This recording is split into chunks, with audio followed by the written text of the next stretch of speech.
Hello, everyone. Today we're going to be going over Unit 5, Cognitive Psychology, Module 31, Studying and Encoding Memories. Learning targets for Module 31. We need to be able to define memory and explain how memory is measured. We need to discuss how psychologists describe the human memory system. We need to describe the differences between explicit and implicit memories. We need to discuss the information we process automatically, explain how our sensory memory works, describe our short-term and working memory capacity, okay? And describe the effortful processing strategies that help us remember new information. And lastly, discuss the levels of processing and their effect on encoding. So we're going to learn all of these different concepts in Module 31. Let's get started. How is memory defined?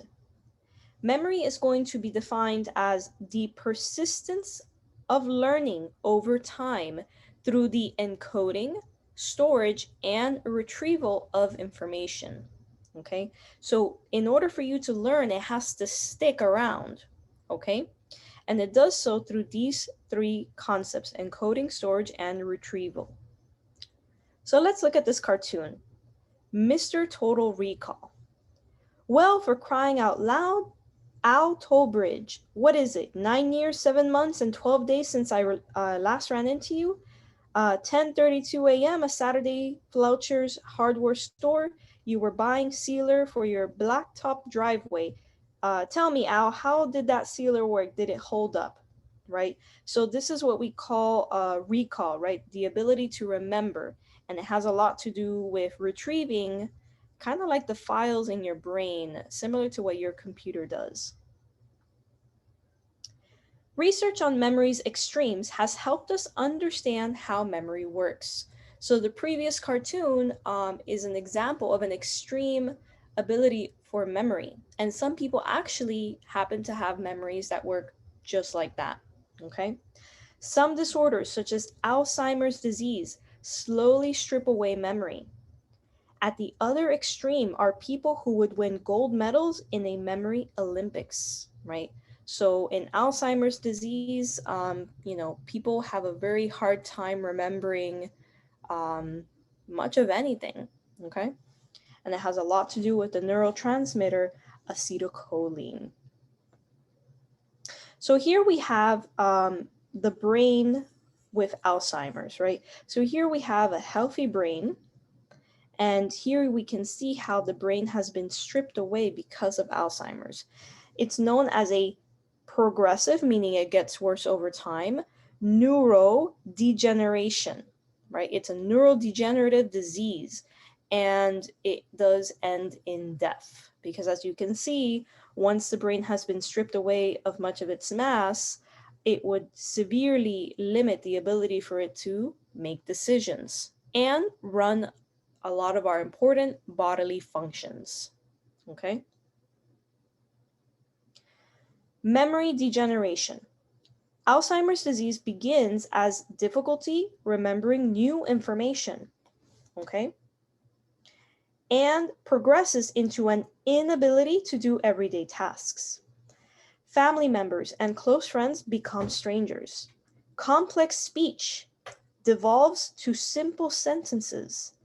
The brain's memory centers weaken and wither. Okay? So that is basically the end result of Alzheimer's. It gets worse over time. A lot of the treatments that we currently have today are aimed at slowing down this degeneration. Okay? What about the other extreme? So, Russian journalist Solomon, and I will butcher this name, Shershesky, or S, had merely to listen while other reporters scribbled notes. S could repeat up to 70 digits if they were read about 3 seconds apart in an otherwise silent room.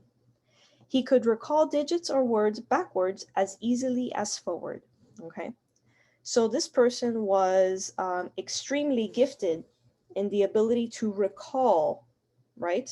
So this character known as S would listen to someone, telling numbers, right? So like 1, 33, 42, 51, right? And he would be able to basically play it back, okay? Now, usually we have an easier time remembering things, forwards rather than backwards, but he had no trouble whatsoever. How is memory measured? Okay, so to recall, right, means retrieving information that is not currently in your conscious awareness, but that was learned at an earlier time. You can consider recalling as a computer, right? Kind of like a computer trying to access previous files, right? So accessing previously stored files, okay? If your file is not open currently on the desktop, then it is in your file system, and recalling allows you to bring it up to the desktop, okay? Recognition is the ability to identify items previously learned.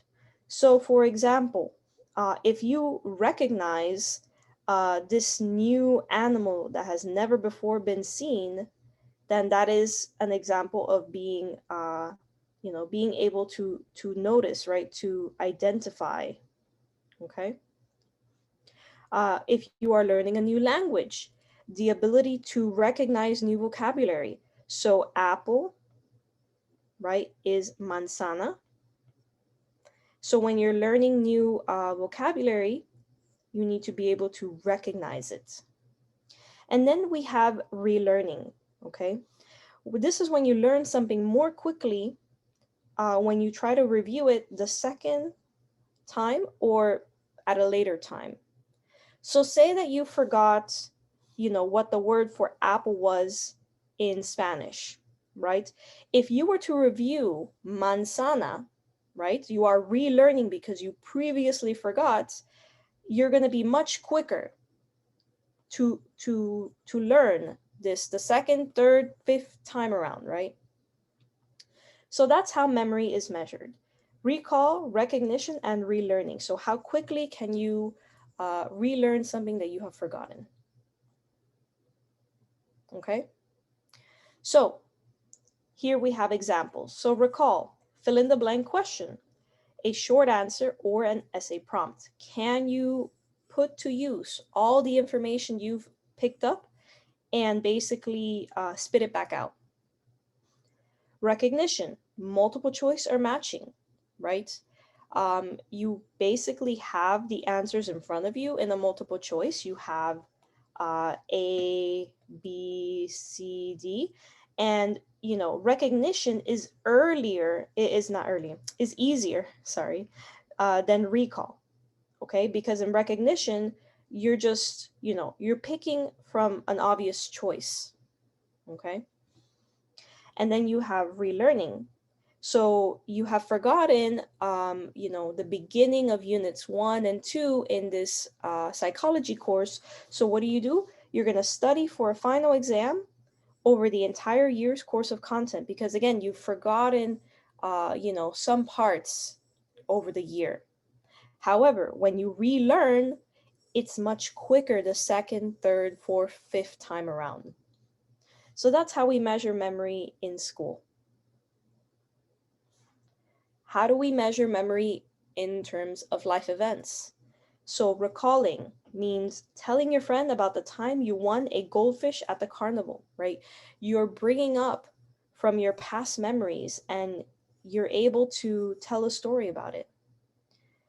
Recognition, seeing a brand of cereal on the grocery shelf and recognizing it from the commercial. relearning, traveling to Costa Rica and pulling back the Spanish you learned in the 10th grade. Okay. What would you answer? Caitlin, a 5th grader, is asked to remember her 2nd grade teacher's name. What measure of retention will Caitlin use to answer this question? A, storage, B, recognition, C, relearning, D, recall, or E, encoding. Try it. Read rapidly aloud 8 times over the following list. J, baz, fub, yox, suj, zur, dax, lek, vum, pid, kel, wav, tuv, zof, gek, hiv. Now look away and try to recall the items. How did Hermann Ebbinghaus test speed of relearning? Pioneering memory researcher Hermann Ebbinghaus randomly selected a sample of syllables, like those you just saw, practiced them, and tested himself on his ability to accurately recall the items. The day after learning such a list, Ebbinghaus could recall a few of the nonsense syllables, but they weren't entirely forgotten. What were Hermann Ebbinghaus' findings? Ebbinghaus found that the more times he practiced a list of nonsense syllables on day 1, the less time he required to relearn it on day 2. Speed of learning is one measure of memory retention.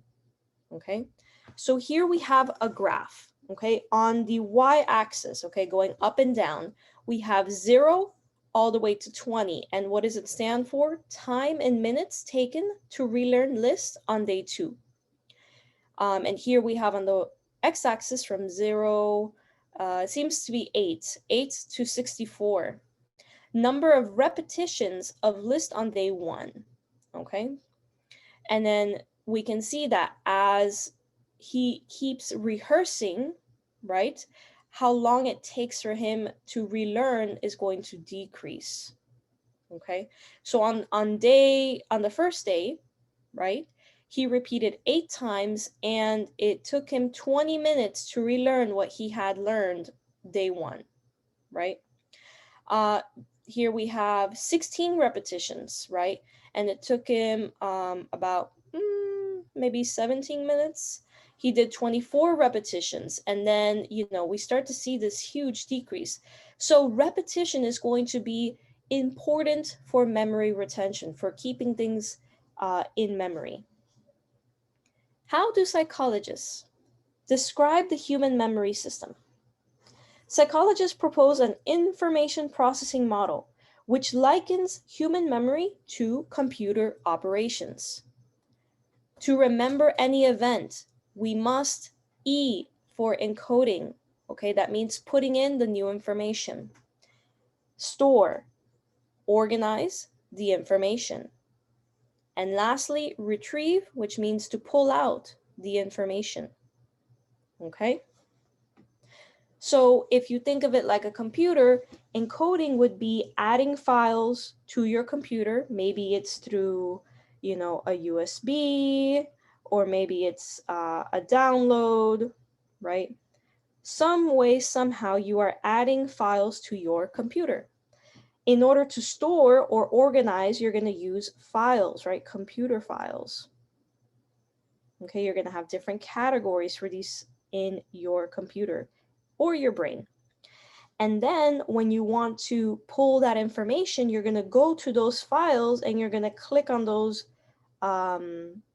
specific files you want to open up, right?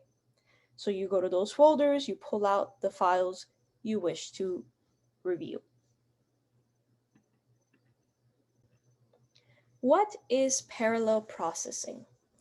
So, considering many aspects of a problem simultaneously, the brain's natural mode of information processing for many functions, okay?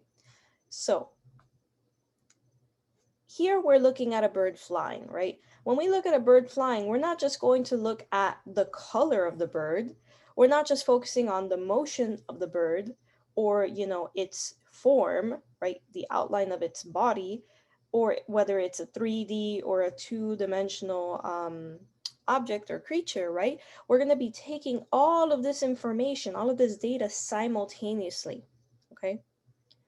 Recall from module 22 that when a person sees an object, they don't just see one thing, but rather many specific aspects that combined allow the person to identify the object in its entirety. Okay? That is parallel processing. What did early models of memory formation look like? Okay? Richard Atkinson and Richard Schifrin proposed a three-stage model of memory. Okay? Sensory memory. This is going to be the immediate, very brief recording of sensory information in the memory system. Then, once it moves on from sensory memory, it's going to move towards short-term memory. Okay, this is memory that holds a few items briefly before the information is stored or forgotten. Lastly, it's going to move on to long-term memory. This is going to be relatively permanent and limitless storehouse of the memory system. Okay, so going back to the scenario where you have a person who's listening for different numbers, right? So 7, 12, 42, 50, 101, right? So this person is hearing, right? So that's going to move towards sensory memory, right? They're going to hear the sounds of these different numbers being spoken, okay? Then, once that person has moved those sounds into their sensory memory, it's going to move over to the short-term memory. Now, often we are not able to remember more than 7 things at a time, right? So it's only holding a few of those numbers that we had just heard, right? We might just remember the last 7 numbers or something of that sort, okay? Now, if we repeat to ourselves often the list of numbers that we were told, then it could be stored permanently, okay? But we have to repeat those numbers over and over again in order for it to move from short-term memory into long-term memory, okay? So this is the three-stage model of memory proposed by Richard Atkinson and Richard Schifrin. Now, remember, this was in the beginning. This is what researchers thought about memory and how it worked. So how have they been modified? Okay, obviously, looking at the diagram, it looks a lot more complicated. So today's researchers recognized other ways long-term memories form. For example, some information slips into long-term memory via a back door, meaning without our consciously attending to it. So if we are, walking around and we're just kind of like going down the street and we're noticing signs, etc., without us knowing, we could be mapping out the route that we are taking through automatic processing. Okay? So much active processing occurs in the short-term memory. So if you're trying to remember a phone number, right, you're trying intentionally to remember, at least for a short while, then that is going to be active processing, and it's going to be for short-term memory. Okay. Now, the funny thing is that we have actually decided that this name, short-term memory, is better called working memory because it's whatever you can work with, right? If it's in your working memory, then you can remember it, etc. Okay, so let's take a look at this diagram. So we have external events, which give us sensory input. This moves on to sensory memory. Okay, and it's normally going to be moved into working memory, or also known as short-term memory. And if we rehearse, okay, if we review the information if we are actively trying to maintain, we're actively trying to hold on to the information. So for example, you're trying to remember someone's phone number, or you're trying to remember, the name of a person that, you just were introduced to, or you got a car crash, right? You got into a car crash and you need to remember the license plate number of the car in front of you. You're actively maintaining it, right? You're saying it over to yourself. You're trying to memorize it. Eventually, it's going to get encoded, right? It's going to be put into long-term memory storage. And from here, you can retrieve it. So that phone number that someone gave to you, a week ago, if you remembered it for like a good hour, or you just tried to maintain it in your mind so that you wouldn't forget, it moved into long-term memory. The moment that someone asks you to give them that phone number, you're going to retrieve it, and it's going to be back into your working memory, right? You're using that memory. Now, say that, like I said before, you're walking around, you're just making your way to a bakery, etc., and you notice an ad, right? And that's going to trigger a sensory memory, right? Probably visual. You're seeing an ad. Now, without you really, doing much, it could just shortcut all the way to long-term memory. Okay? So that is how memory has been modified, right? This is how we understand memory in the current time. So, what is working memory? We know that this is synonymous with short term, right? So we know working equals short term memory. Okay. So it's a newer understanding of short term memory that adds conscious, active processing of incoming auditory and visual information, and of information retrieved from long-term memory. So basically it's like this giant box where we have, intentional we have intentional processing. We're trying to understand the things that we're seeing, the things that we're hearing, right? And we're also bringing from our long-term storage, from our old previous memories, we're just putting them all into this box that we call working memory. Okay, so here we have the following diagram to help explain working memory. Okay, so we have auditory rehearsal, right? So for example, mentally repeating a password long enough to enter it online. Okay, or for example, you guys are getting a Kahoot code and you're kind of repeating it to yourself so that you can type it into your computer, right? And so this auditory rehearsal is going into your brain, right? You're trying to focus, central executive, right? You're trying to focus this in your brain. Then you're going to have visual spatial information, right? You're going to be seeing things, you're going to be hearing things, and they're both going into your brain. An example of visual spatial information, you are mentally rearranging furniture in the room, right? You are using your imagination to come up with these pictures, okay? This is being put into your central executive, aka you're focusing your attention on these images in your imagination, and you do that long enough and it gets put into long-term memory.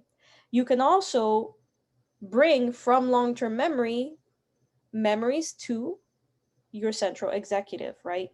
So you're remembering how to bake cookies that your grandma made when you were a child. You're bringing those memories from long time ago. You're focusing your attention because you're trying to work with this information.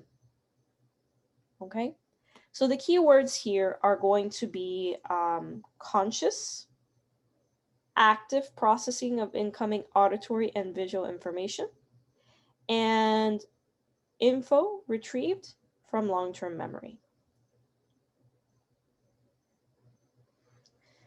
How does Baddeley's model address working memory? Alan Baddeley's model of working memory includes visual spatial and auditory rehearsal of new information. This is a hypothetical central executive, aka manager, focuses our attention and pulls information from long-term memory to help make sense of new information. So this is his model, right? Think of long-term memory as your point of reference. Okay? So you've lived life and you accumulate experiences, and you store them as memory, right? So experiences in life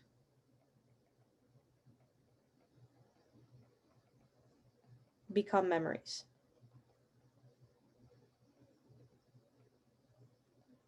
Okay? And so Baddeley says that in order for us to have working memory, in order for working memory, again, short-term memory to occur, we need to have rehearsal of things that we hear, and we need to include things we see. Okay, and in the end, we have this central executive, which is like the manager, right? This manager is going to help us, redirect and combine both auditory, visual spatial, as well as long-term memory. When you combine these three things, okay, you end up with working memory, aka short-term memory. Okay, and that is the Baddeley model. So in Baddeley's model, what's the point of the central executive? Okay, so the interesting thing about Baddeley's model is that the central executive is very important. Okay, without the central executive, we would not remember information because it would fade away. Okay, the central executive allows us to coordinate focus processing. Okay, so it helps you pay attention. Okay, it helps you pay attention as you understand things.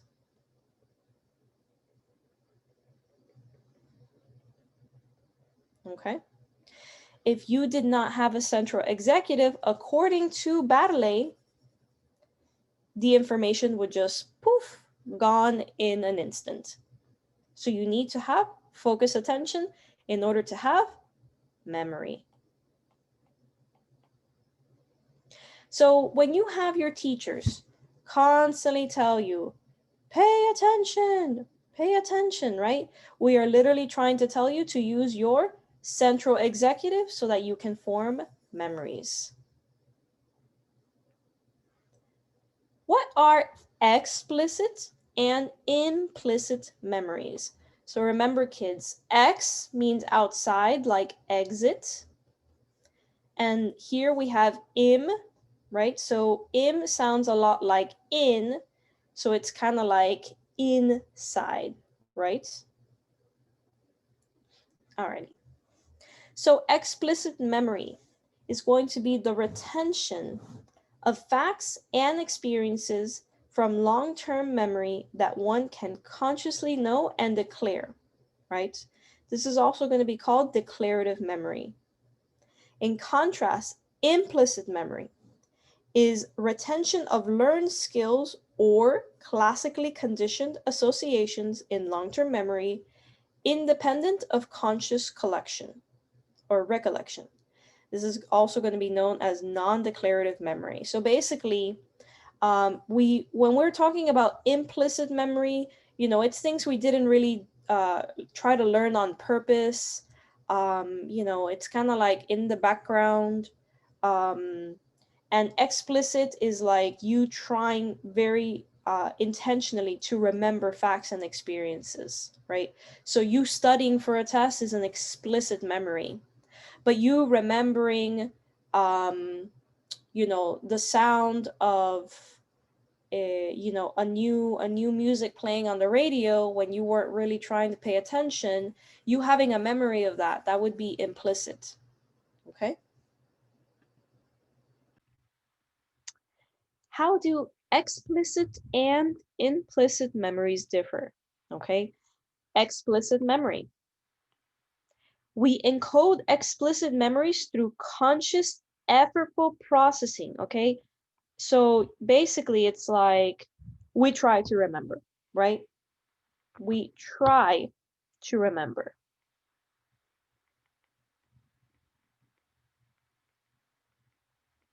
Okay, we try to remember, we try to memorize. That is explicit.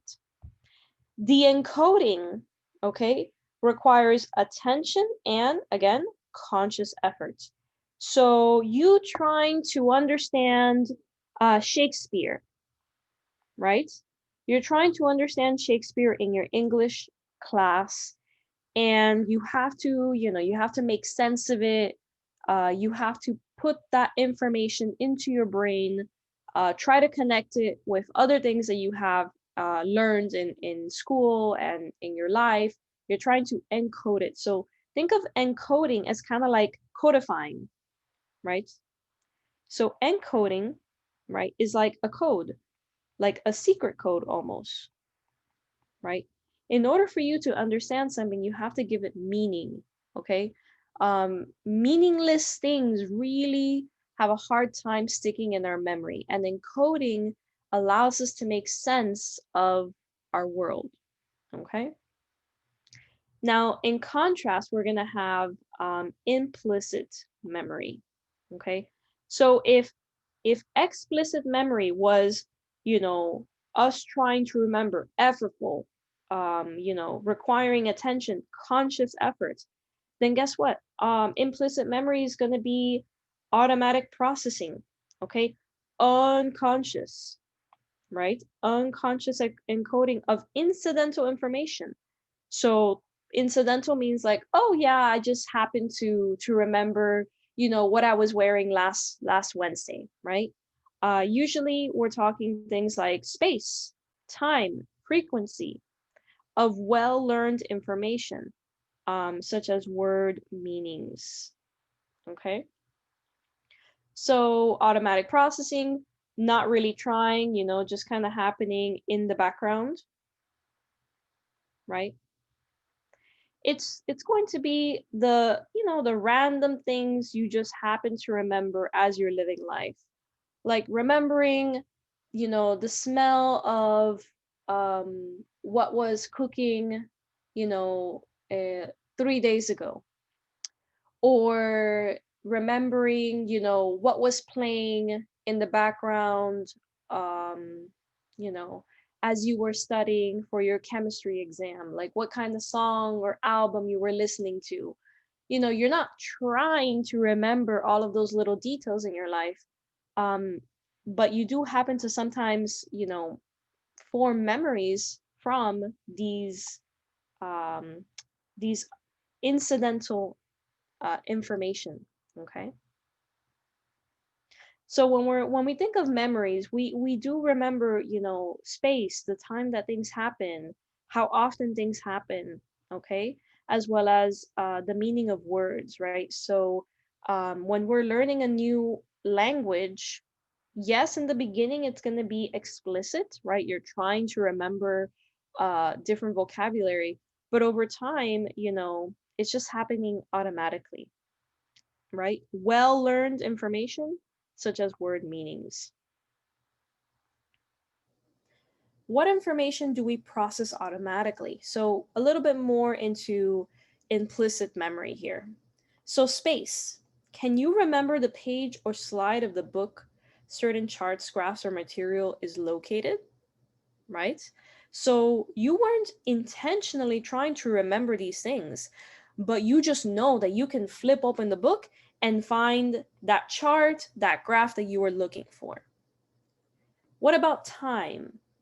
Have you ever retraced your steps through the sequence of your day to find the lost item? Were you really trying to remember that as you went through your day? No. But these are little bits of information that we process automatically, okay, without us really trying. We do this unconsciously, not aware. What about frequency? Can you recall how many times a day you have run into a good friend, right? Do you really keep track of that? Do you try to remember like in your head, okay, one friend, two friend, three friends? No. But, you can easily recall. Okay? Or how about how many times it's rained in a week? Right? You weren't really trying to remember that, but I'm pretty sure that if you were asked, you can recall the frequency. Okay? Try it. Look at these letters for 1 second. What was George Sperling's sensory memory experiment? Okay, so here we have another case study.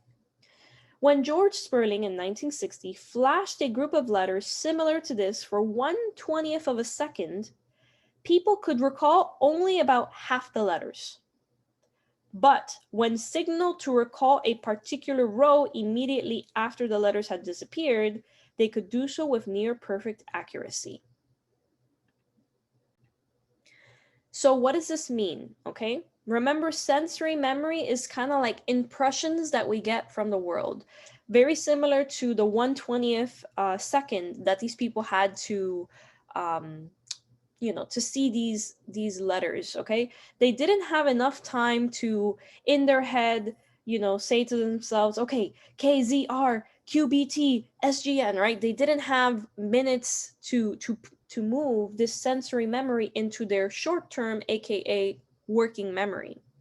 And so what we learned from George Sperling's case study is that if you ask these people after flashing it for 1/20th of a second to recall all of them, is not really possible. They can only do half of these letters. But if you ask them, okay, tell me the last three letters, they're able to do so with near perfect accuracy, right? If I tell you, okay, tell me the first row, most of those people would have been able to say KZR. If I tell you, tell me the third row, QBT, right? So they had difficulty doing all of them, but they could definitely do a certain row if they had been asked immediately after. Okay? So this leads us to iconic memory. Sperling's sensory memory experiment demonstrated iconic memory, the fleeting sensory memory of visual stimuli.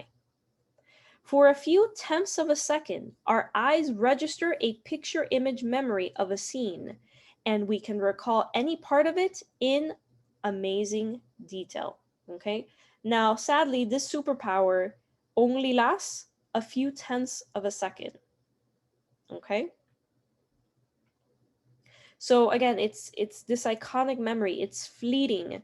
Um, you're not gonna be able to hold on to this sensory information unless you review it, right? Because reviewing allows us to move sensory memory into short term. Okay, and if we recall, let's go back. Okay, remember Baddeley's model? You have auditory rehearsal, you have visual spatial information. The central executive is going to focus, the long-term memory is going to come into play, and that is how working memory, right? That is how short-term memory basically works. Okay, moving forward. Now, what is echoic memory? So, we also have an impeccable, though fleeting, sensory memory for auditory stimuli called echoic. So the reason why it's called echoic is because if you look at the word echo, right? So echo has to do with, you speak, right? And you hear the vibrations bouncing back into your ear. Kind of like in a cave, right? Echo, echo, echo. So how can we demonstrate echoic memory? Picture yourself in class. As your attention drifts to thoughts of the weekend, if your mildly irked teacher tests you by asking, "What did I just say?" you can recover the last few words from your mind's echo chamber. Auditory echoes tend to linger 3 or 4 seconds. Okay? So this is kind of like a neat trick. Even though you may not be paying attention, your hearing is sort of picking up in the background what's going on, and it's storing it again for few seconds at a time. These impressions, right? These auditory impressions of the world. So echoic memory has to do with fleeting um, auditory memory, and iconic, right? So think of iconic as like an icon, right?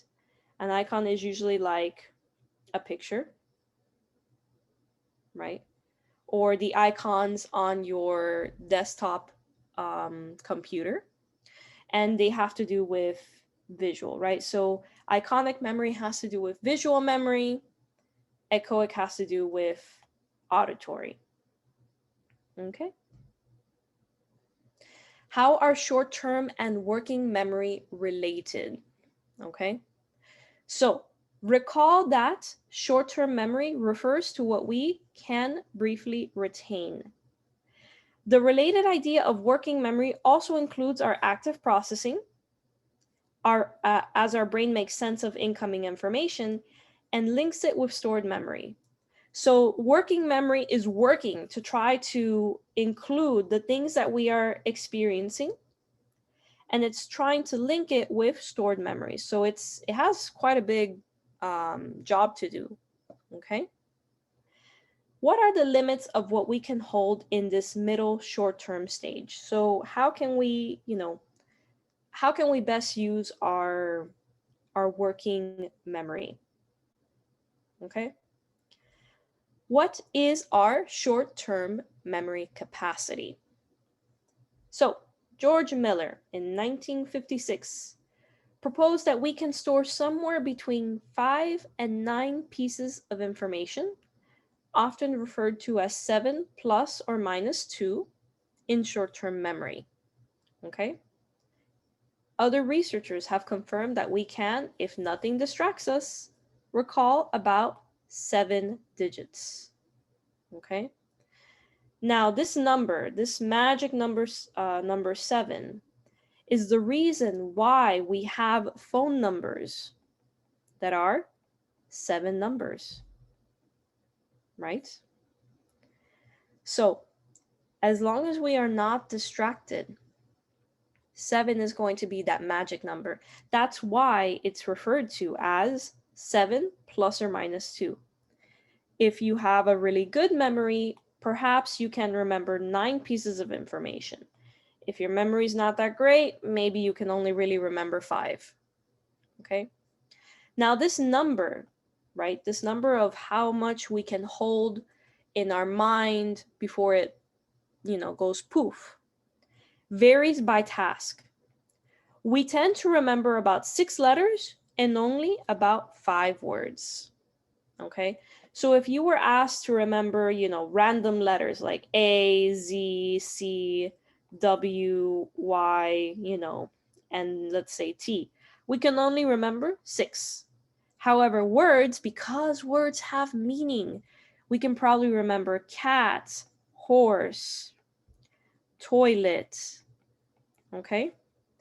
And I don't know, house and brush, okay? So because they have meaning, because they're more complicated, we're only going to be able to remember 5 words. 6 letters is more simple, so we can remember an extra piece of information. Okay. How fast do short-term memories disappear? So how long can you hold to a brand new cell phone number that you've been given? Okay.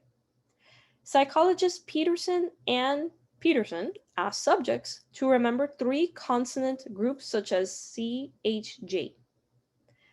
Without rehearsal, meaning without reviewing it in their heads, after 3 seconds, people recalled the letters only about half the time. Okay, so 50%, right? After 3 seconds, they could only half of the people could remember those three letters. Okay. After 12 seconds, they couldn't remember anything. Okay.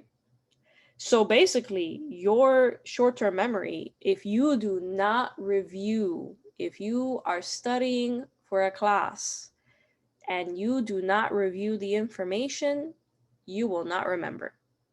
Okay? This is the science, kids. So, y-axis, percentage who recalled consonants, right? Such as this. So who was able to recall?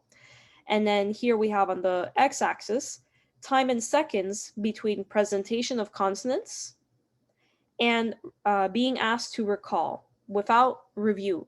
So basically, they tell you CHJ, and then right after that, they're going to ask you, you know, tell me what the three consonants were. After 3 seconds, again, 50% of people could recall. If they're being asked immediately, it's 90%. Because remember, what do we have? We have echoic memory. Okay. If it's right after. After 12, we're talking, after 12 seconds, we're talking about what? 10% of people who could recall just three little consonants. And it drops even further. 18 seconds, you're looking at what? 5% of people that could remember those three letters.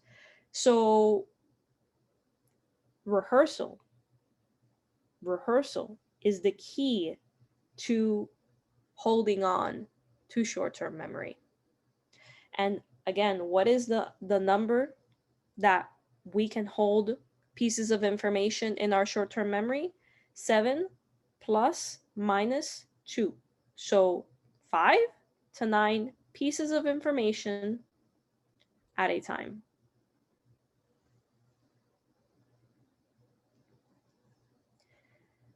So what is our working memory capacity? Okay. Working memory capacity varies depending on age as well as other factors. Compared with children and older adults, young adults have a greater working memory capacity. Okay. So, if you're in your 20s, that's going to be the peak of your working memory. Okay. I would even say, late teens to 20s. That's when working memory is going to be at its highest. What is the benefit of a large working memory capacity? Okay, so having a large working memory, you're going to be able to juggle multiple items while processing information. Okay, so that parallel processing, being able to take a look at something and see it from many different angles, and trying to understand its meaning. All of this is going to be helpful to retain information, okay, after sleeping, as well as creative problem solving. Okay. And so here they're hinting at something very important, which is the importance of sleep. So if you are not sleeping, it doesn't matter if you are young in your 20s and you have this great working memory. Sleep is essential to the formation of memory. Okay. And of course, working memory, if you have a lot of it, it helps you think of creative things. What are some effortful processing strategies that can help us encode and retrieve? Okay, so how can we make memory more effective? So we have chunking, we have mnemonics, and then we have hierarchies. Okay, we're gonna be discussing these three strategies that could help you in school and in life general. Several effortful processing strategies can boost our ability to form new memories. Okay, emphasis on effortful, meaning you have to do this intentionally, right? You can't just lay back, be on the beach and wait for memory to happen, right? You have to actually do work. Okay. Later, when we try to retrieve a memory, these strategies can make the difference between success and failure. So we're going to be going over these three. Try it. Look at the letters and numbers below for 1 minute. Then look away and try to recall as many as you can.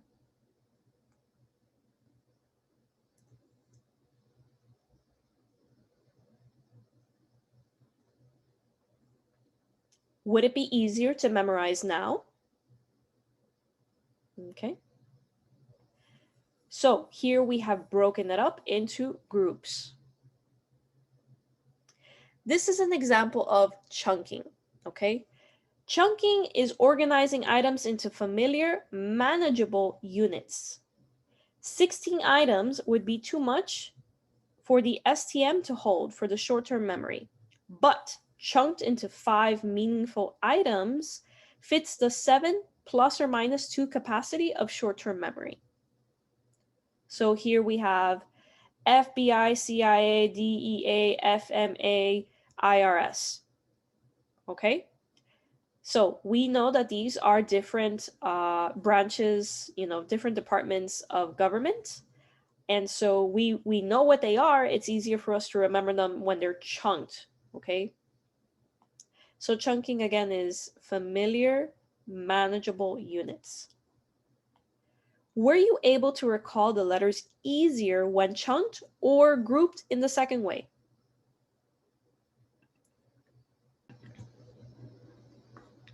Try it. Do you know these acronyms and acrostics? HOMES.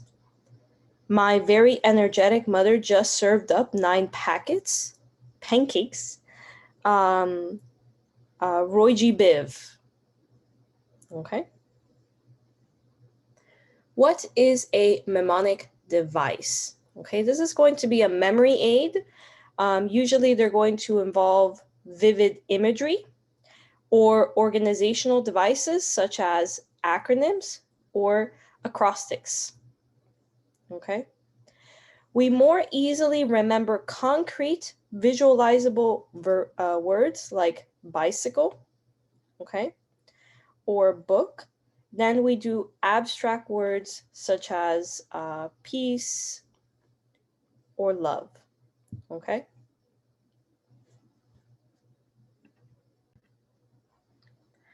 So when we talk about acronyms, we need to know that it's usually going to be a series of letters that each stand for a particular word, but when put together are pronounced as if they were its own word. So NASA, stands for National Airspace, I believe aeronautics something. See, I don't even remember what NASA stands for because we're so used to just saying the word NASA, right? So that's an example of an acronym. Other examples would be LOL, right? Sometimes people say LOL, but I have definitely seen people lately just say it as if it were its own word. And of course, we know it stands for laugh out loud. Now, an acrostics is basically when you have a poem usually, and the first letter of every sentence is going to spell out a hidden word, okay? So here we have winter as the word, and W is going to be winter wonderland, I is ice is slippery, N nothing is hot, T the weather is cold, E everything you touch is cold, R really cold. You can also do this with the word friend. So F for funny, R for real, I for interesting, E for enjoyable, N for nice, D for delightful. And these are things, techniques that you can use to try to help with your memory. Okay, so try making an acrostic, okay, or perhaps an acronym. What is the PEG word system? The PEG word system is a mnemonic device that utilizes visual imagery, okay, and a simple jingle, okay. First, memorize the PEG word pairs on the right, okay. So here we have 1, bun, 2, shoe, 3, tree, 4, door, 5, beehive, 6, sticks, 7, heaven, 8, gate, 9, swine, 10, hen, right? So they have a little jingle to them. How does the peg word system work? Next, visually associate the peg words with to be remembered items. Okay? Close your eyes and see the image you create. Really focus on it. Okay? Now let's try a short grocery list to remember. Carrots, stick them into the imaginary bun. Do you see it? Milk, fill the shoe with it. Do you see it? Paper towels, lay them over the tree branch. Can you see it? Think bun, shoe, tree, and you will see their associated images: carrots, milk, paper towels. Try it. Try the peg word technique to memorize the characteristics of the 4 stages of sleep from Module 16. 1, bun, 2, shoe, 3, tree, 4, door. So 1, bun, is going to be NREM 1, hypnagogic sensations and hallucinations. Remember that hypnagogic sensations are the sleepy, calm-like feeling you get as you fall asleep. NREM 2, shoe, sleep spindles. Okay. NREM 3, tree, delta waves, hard to awaken. 4 door, REM, rapid eye movement, dreams, muscle paralysis. How do hierarchies aid retrieval? When we organize words or concepts into hierarchical groups, we illustrated here with some of the concepts from this section, we remember them better than when we see them presented randomly. Okay, so here let's take a look at this graphic. Okay, we have here effortful processing and explicit memories, right? We're trying to intentionally remember facts. Okay, this is going to be broken up into sensory memory. Could be you're looking at a textbook, you're reading the pages of the book, right? You're getting visual impressions and you're trying to commit this to memory. You have the capacity of short-term and working memory, which again is going to be that magic 7 plus minus 2 items. And then you're going to have effortful processing strategies. So chunking, which is breaking it up into manageable pieces, usually into that 7 plus or minus 2 capacity that we have. Mnemonics, which we talked about briefly, acronyms and acrostics, as well as hierarchy, putting things in order. So all of these things have to do with processing memory. Try it. How would you use hierarchies to group this list of grocery items? Carrots, yogurt, pretzels, orange juice, bananas, milk, eggs, oranges, beans, chicken, bacon, cheese, crackers, popcorns, red peppers, sour cream. Categorizing items into hierarchies increases recall.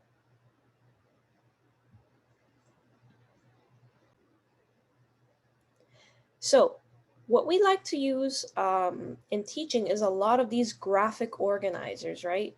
A lot of the times when we're trying to get students to categorize concepts into hierarchies, right, into different orders, we're going to give them these empty boxes and we're going to ask them to create these connections, right? So this is an example of a graphic organizer allowing us to order these different parts of memory and how it is processed. Okay, so using this graphic organizer, it is easier for us to understand all of these concepts that we've been going over so far than just trying to brute force it, at random. That's why when you guys are reading or listening to lecture, it is highly important that you be taking notes on paper, or some area that you can be creating these graphic organizers in your notes. Okay. How would you use hierarchies to group this list of groceries? Did you make categories such as produce, carrots, oranges, beans, red peppers, bananas, dairy, milk, egg, sour cream, yogurt, cheese, meat, bacon, chicken, produce, snacks, pretzels, crackers, popcorn?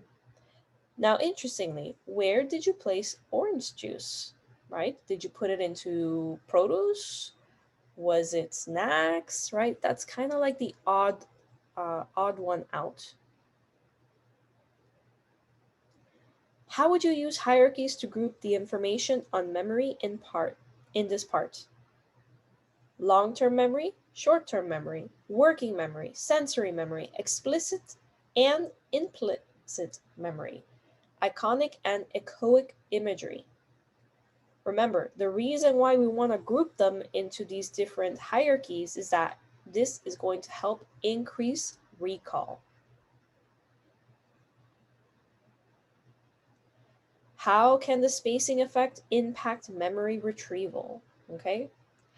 The spacing effect is the tendency for distributed studying or practice to yield better long-term retention than is achieved through mass study or practice, aka cramming, right?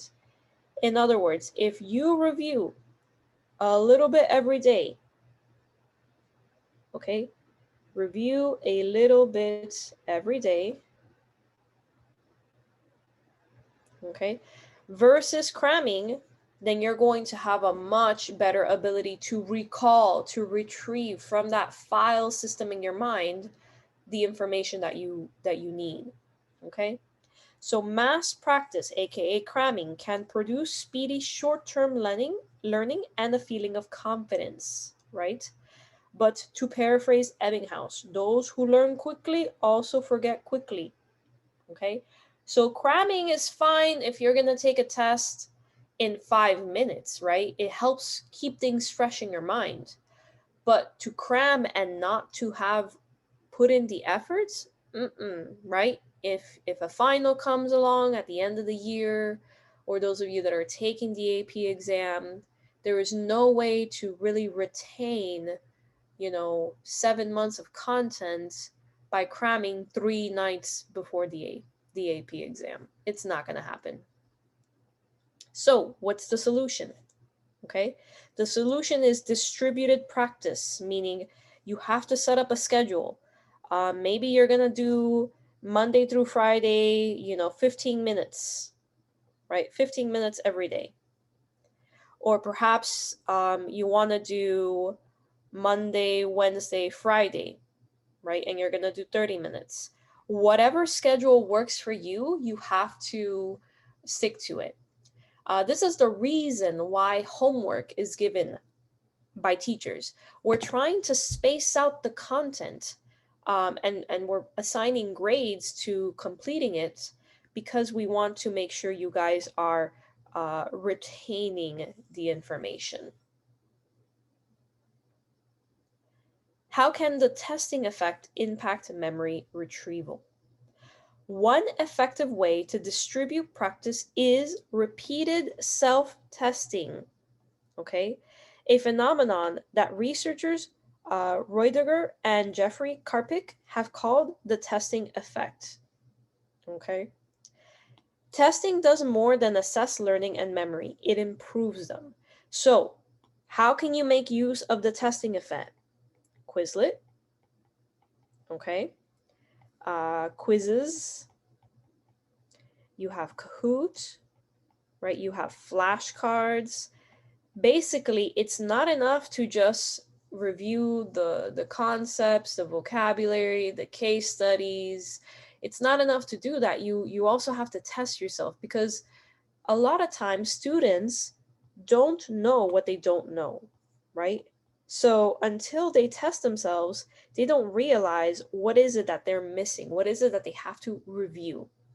So one way that I like to, help my students is by giving repeated small bell ringers, right? The first 15, 20 minutes of class, you guys have a little assignment that helps you test your knowledge. Okay. So, what is the best strategy for learning? Two techniques that students frequently report using for studying: highlighting or underlining text and rereading have been found to be ineffective. Dun dun dun. Okay.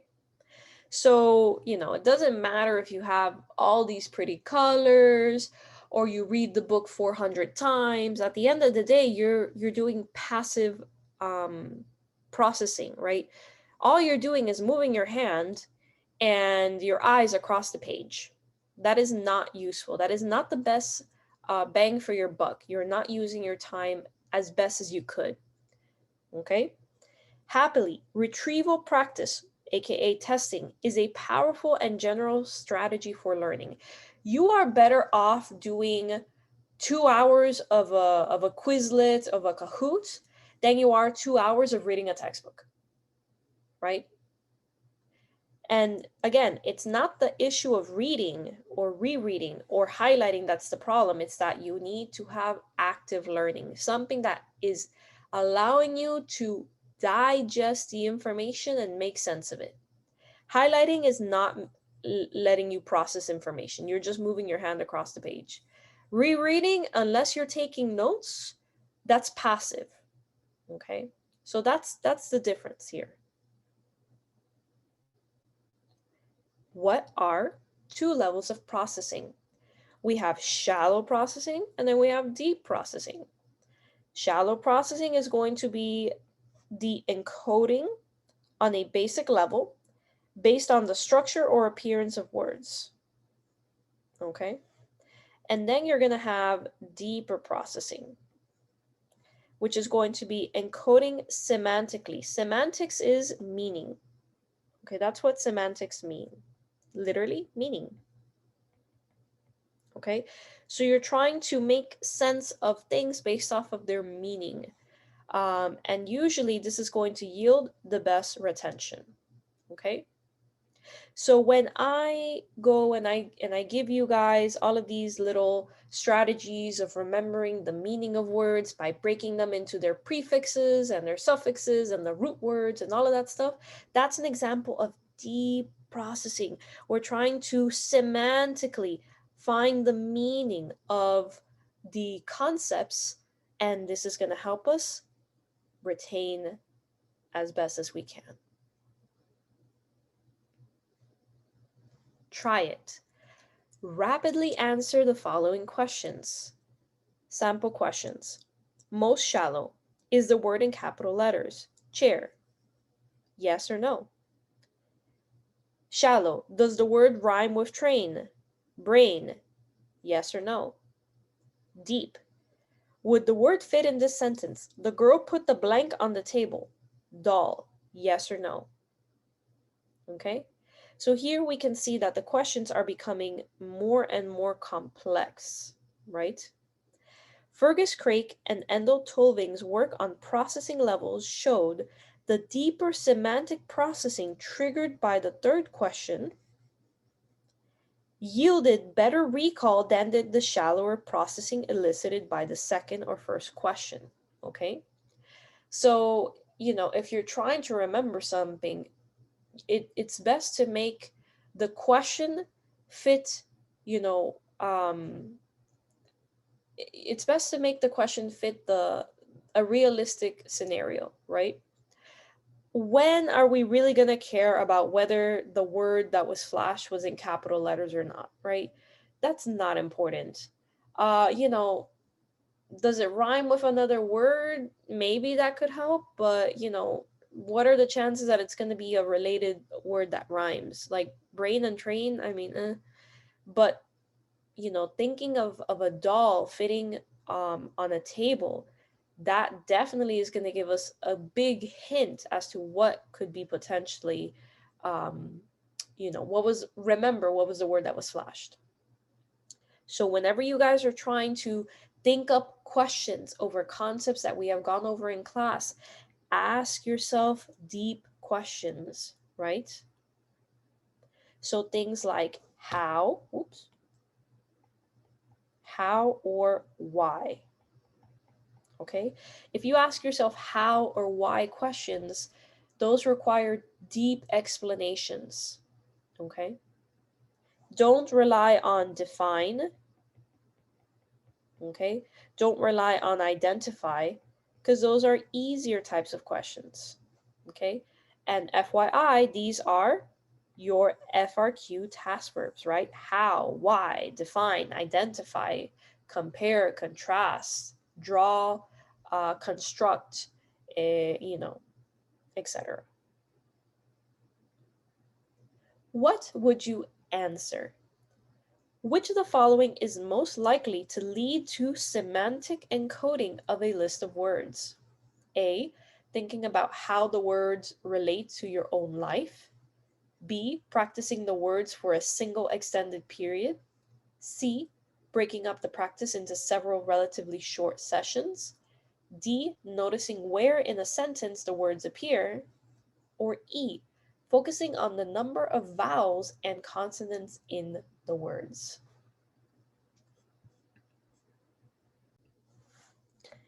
AP exam tip. Are you often pressed for time?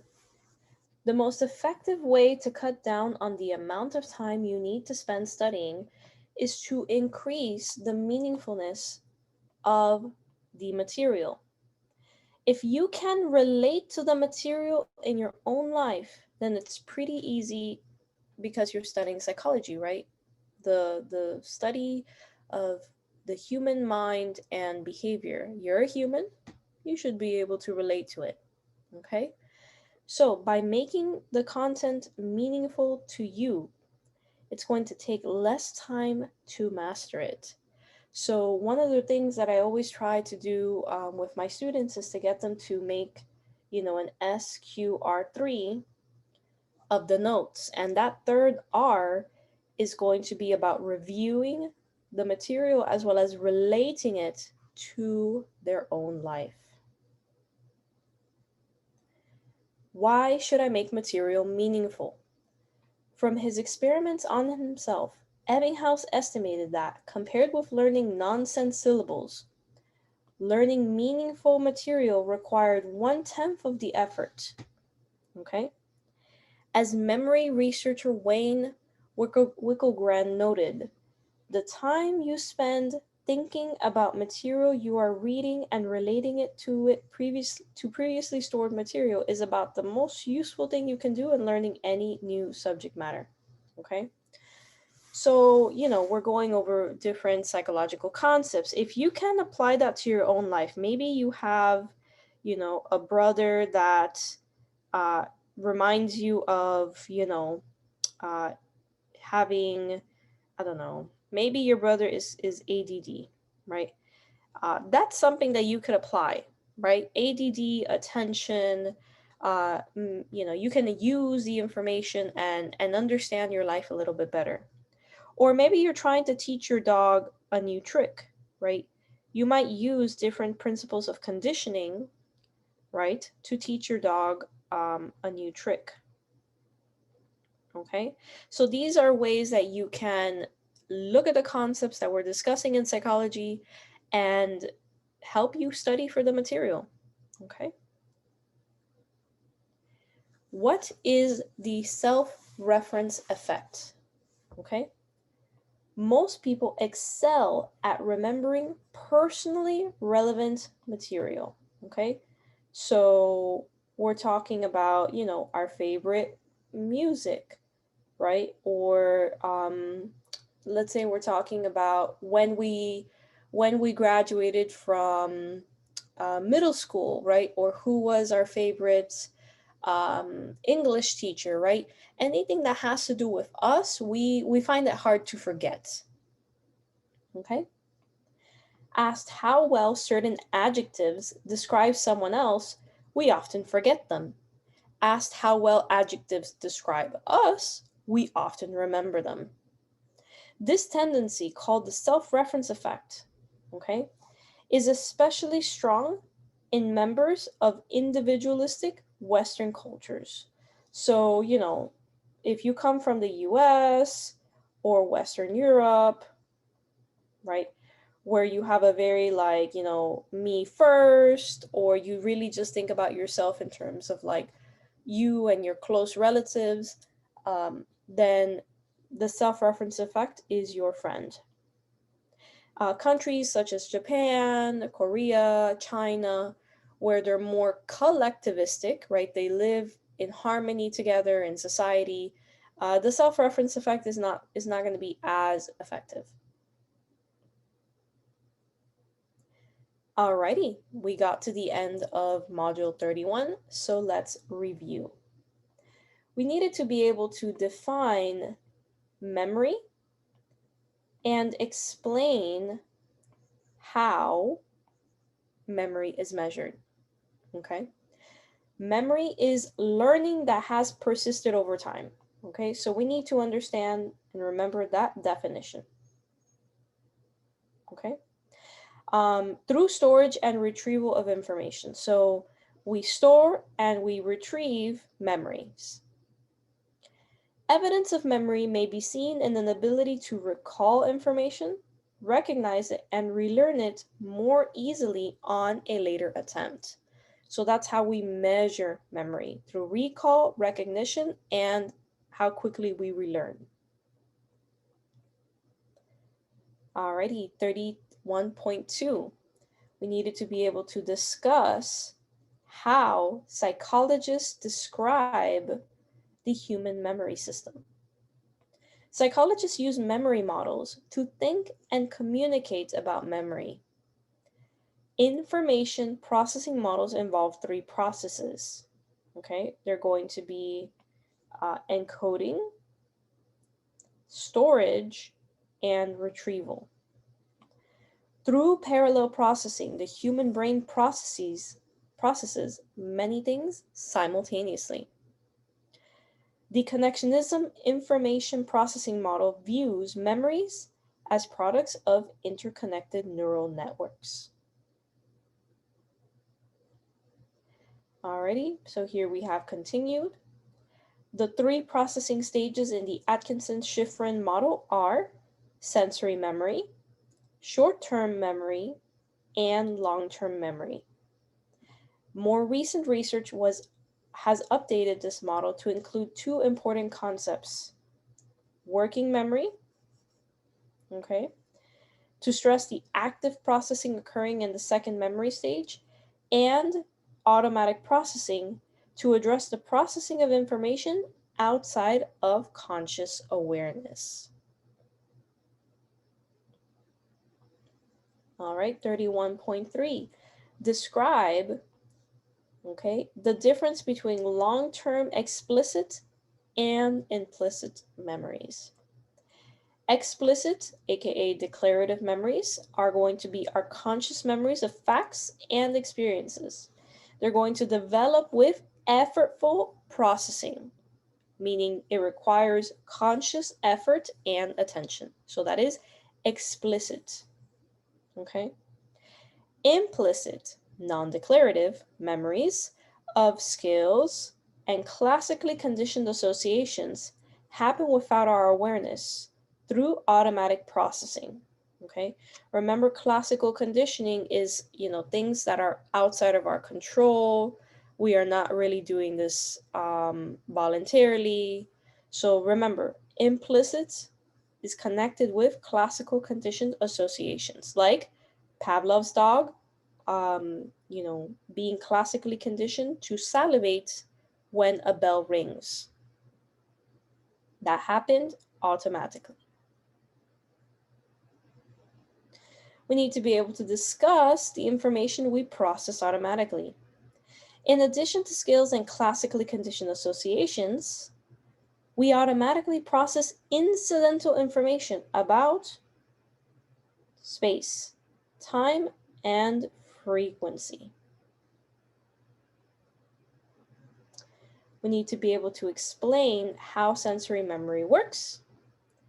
Sensory memory feeds iconic, meaning through the eyes, and echoic, meaning from the ears.